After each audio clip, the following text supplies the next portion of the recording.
G'day everyone, I'm back again this week cooking another recipe for you, and I think this one you're really going to enjoy. I'm going to be making an ultimate tomato soup, and what makes this really good is that we're going to be making our own chicken stock. And I'm going to show you that it's not really that hard to make chicken stock at home. All it takes is a few ingredients and a bit of time, but I'm going to speed up that process today by using a pressure cooker. I've got one of the instant ones, Breville sells them, and there's tons of other brands available. And it really cuts down the time of making a stock at home. Normally, with a chicken stock, you might want to go for 4 to 7 hours on the stove, low temperature, sort of simmering away. But with the pressure cooker, I can cut that down to just 90 minutes. Soups, I think, are a good test of a chef because there's not really a lot that you can hide in making a soup. It's not visually fancy, it doesn't use fancy ingredients. At the moment in New Zealand we're at the end of summer. So what that means is I've got, amazing tomatoes and zucchinis, I've got some onions, I've got some red basil that I got from the local produce store. And these are all things that come together at the same time in nature. And they're the kind of things that will complement each other in a dish really well. And that's almost all that cooking is. It's understanding what goes together and how to serve it, and the rest sort of just comes together. So I hope that through cooking this recipe you might learn a couple new tips and tricks, and it's probably going to make you a more well-rounded cook by giving it a go. So let's get started. We're going to start off by making our chicken stock. So making a chicken stock is really quite simple. All you need is some chicken bones. You need basically the frame of the chicken. So what I've got here, I got this from the butcher for a few bucks. It's really cheap. Most of the time they just end up chucking it out. And you've got some of the neck and the backbone and the frame. And what you want from that is to get a bit of cartilage and kind of all the things you don't really want to talk about, but that's going to add some collagen and gelatin to your stock, which gives it a nice body and mouthfeel. So I've got my chicken frame here, probably about 1 kilogram's worth, and I've got some aromatics that are also going to flavor the broth. And what we want to do is just roast it all off, get it all nice and golden, and that's going to give you a nice deep savory broth. So I've got a couple of carrots here. I'm just going to literally chop the ends of it off and put it into some chunks. And I'm just going to lay this all into my cast iron pan here. And you'll see as we go through this recipe that we're going to be adding all of our ingredients to this. And it's kind of like a wee chef hack to use the same pan as you go to develop a deeper flavor, because you're going to be leaving little what is called fond, just caramelized fatty sort of molecules that come out of the food, and they have lots of flavor in them. So I'm going to be making a really simple broth with some red onions and some carrots and a bit of garlic, and then I'm going to add the tops of our leek in as well, because we're not going to use that when we're making the soup itself, but it's really handy for flavoring the broth. So also getting a good amount of no waste in the dish, which is always good. So I'm laying my vegetables onto the bottom. I've got some bay leaves here, which I'll just keep out for now. Got a whole garlic bulb with the skins on. The skins have lots of flavour in them, so leave them in. I've just chopped it in half and it sort of fell apart naturally. I'm just going to scatter that all around, leaving the skins in there. And we've got our chicken frame. The reason why I want to put the vegetables on the bottom and the frame on top is because we want to get more roasting and colour out of the frame, because that's going to be where a lot of the flavour is coming from. So just arranging that all around like so, and we're just going to pop this into a 200-degree oven for about half an hour, 40 minutes, until it's nice and golden all over. And trust me, your house is going to smell divine. It's going to smell like beautiful roast chicken and vegetables, and again, that's going to be what's flavoring our soup. So important to start with a good foundation. So I've got everything laid out there, and I'm just going to give it a little drizzle of oil that's going to help the heat conduct and get nice solid browning. You don't need much at all.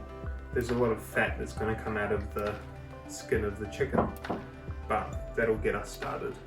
Like I was saying before, we're going to use all of this, and then we're going to roast off all of our tomatoes and zucchinis and everything in that beautiful chicken fat, and it's just going to make it all taste amazing.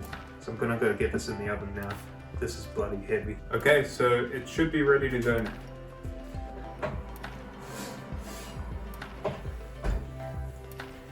Here we go. Awesome, so we've got beautifully golden brown roasted bones. You can see the skin's gone nice and crispy. This is exactly what we need to get our stock started. So I'm just going to add this all into the pot that goes into the pressure cooker, and then we'll get it onto the heat. Okay, so we've got all the vegetables in there and the meat that we've just roasted off. I've added in the tops of the leeks as well from 2 of them, and one thing with those is you're just going to make sure you give them a really good wash, because they do grow in quite sandy soil. So giving them a good wash, and I've added in some bay leaves as well, and I'm just going to add in bit of a splashback there, some water there, and we're just going to pressure cook that on high for 90 minutes. We've got the stock going, now it's time to prepare the next part. Essentially, we're going to be roasting off our tomatoes and onions and courgette and leek in the same cast iron that we roasted everything in.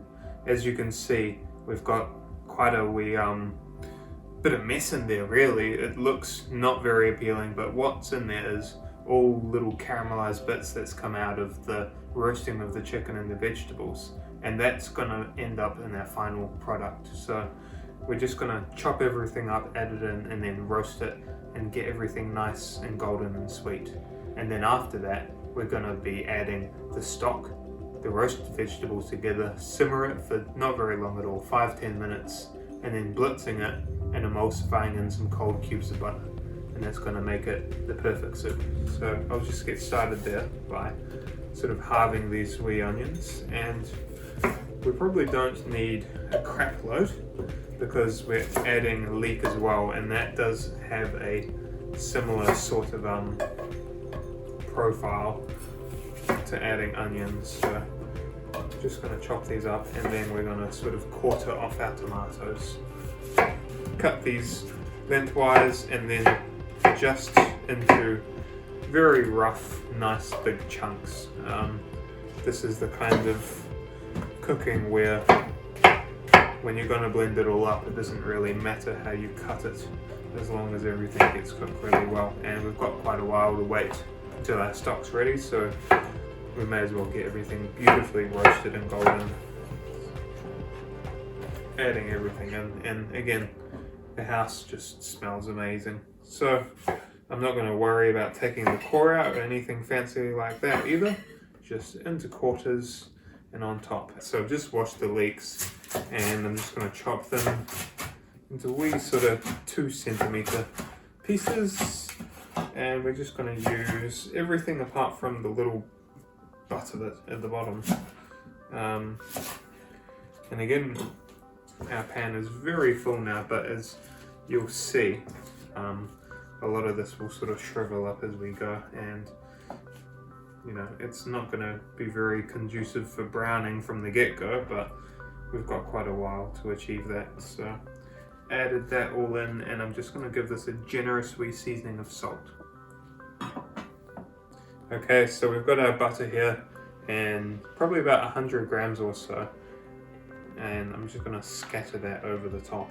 Like I said, the pan's very full, so we're sort of making do with what we've got there. And I've just got some fine sea salt there, and just going to be quite generous from the get-go. Tomatoes are one of those vegetables that really do require a lot of salt because they're very acidic, and they're just going to draw out the sweetness of everything. And obviously this isn't an even seasoning because I'm just doing the top, but as it breaks down and it cooks, we'll mix it around and add some more as we go. So just a generous sprinkling of salt there, and then we're just going to put that back into our oven, turn it down to about 170, and we're going to let that go for about half an hour before we check it. Into the oven we go. This is even heavier now. The tomatoes have been cooking for over an hour now, and you're going to be amazed at how much they've changed from when they went in. I'll grab them out for you to have a look.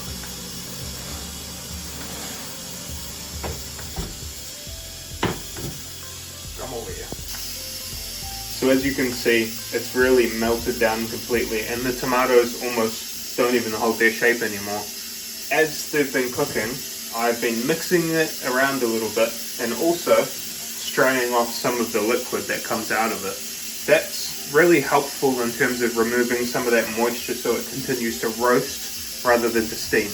And I've given this liquid a taste and it tastes amazing. That butter with all the vegetables is awesome. I've also added a little bit of garlic and a couple of tablespoons of paprika because I want to make sure that it gets a nice deep red color. Cool. 23 minutes to go and I'm hungry. So what I've got here is the finished chicken stock. So I've just strained this and seasoned it with a bit of salt just to taste until it tastes the way I like it, nice and salty. And as you can see, it's beautiful in color, got that nice fat layer at the top, and we've got all of our vegetables roasted down here. Stark contrast from when it went into the oven. So I'm just going to add all of these vegetables into the pot, and then we're going to add enough chicken stock just to sort of thin it out, and we're also going to add in that liquid that we took out before. And then we're just going to cook it down a bit, add a bit of our basil, and then blitz it up until it's a nice sort of smooth mixture. It doesn't have to be crazy smooth, but just smooth enough. Right, so then I'm adding in that liquid that I strained out from the roasting vegetables. As you can see, it's also got a lot of that butter in there. Just going to add quite a bit of richness. We'll just gauge it based on taste if we need a bit more butter, but it shouldn't need a hell of a lot because it is quite rich with all of that chicken fat as well. So just ladling in our chicken stock there. And again, you're going to have quite a bit left over, but I think that's nice because it's the kind of thing that you can keep for other soups and stews, or you can freeze it for later on, reduce it down into little cubes, and then almost have it like a chicken demi-glace. Quite interesting, it's like a multicolored basil. We've got the purpley red basil and then the green one, and I'm just going to take what I call is a decent handful and then break it into there. And I think this is going to complement all of the flavors that we get with the tomatoes and courgettes really well. So I'm just going to stir that in, and then again, this doesn't need a lot of cooking because all of the vegetables have really done most of their breaking down in the oven. So we're just infusing some of that basil for a couple of minutes and then we'll just blend it up. Alrighty, ready to blend it all up now. It's been quite a while, long day, and I'm hungry. Quite a special bit of equipment here. This is actually my grandmother's stick blender. It's probably over 50 or 60 years old. It's made by General Electric, and it's quite an ode to the way that they used to manufacture things back in the day, because this thing it's like a commercial one that you'd see in like a professional kitchen. It's sturdy, it's got solid metal, and this detaches and it's cageless and it's got different attachments, and it just has a good grunt to it too. Just gonna blend it up there.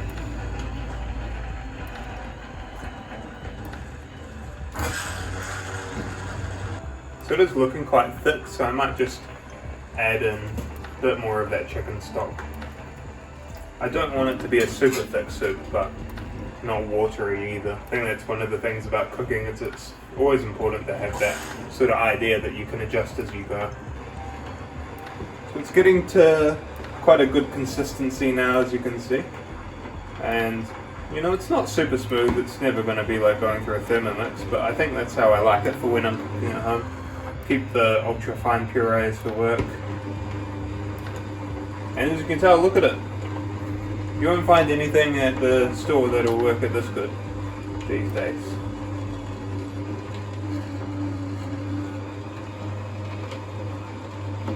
Alright, let's give it a taste. There's nothing better than having this with an awesome grilled cheese.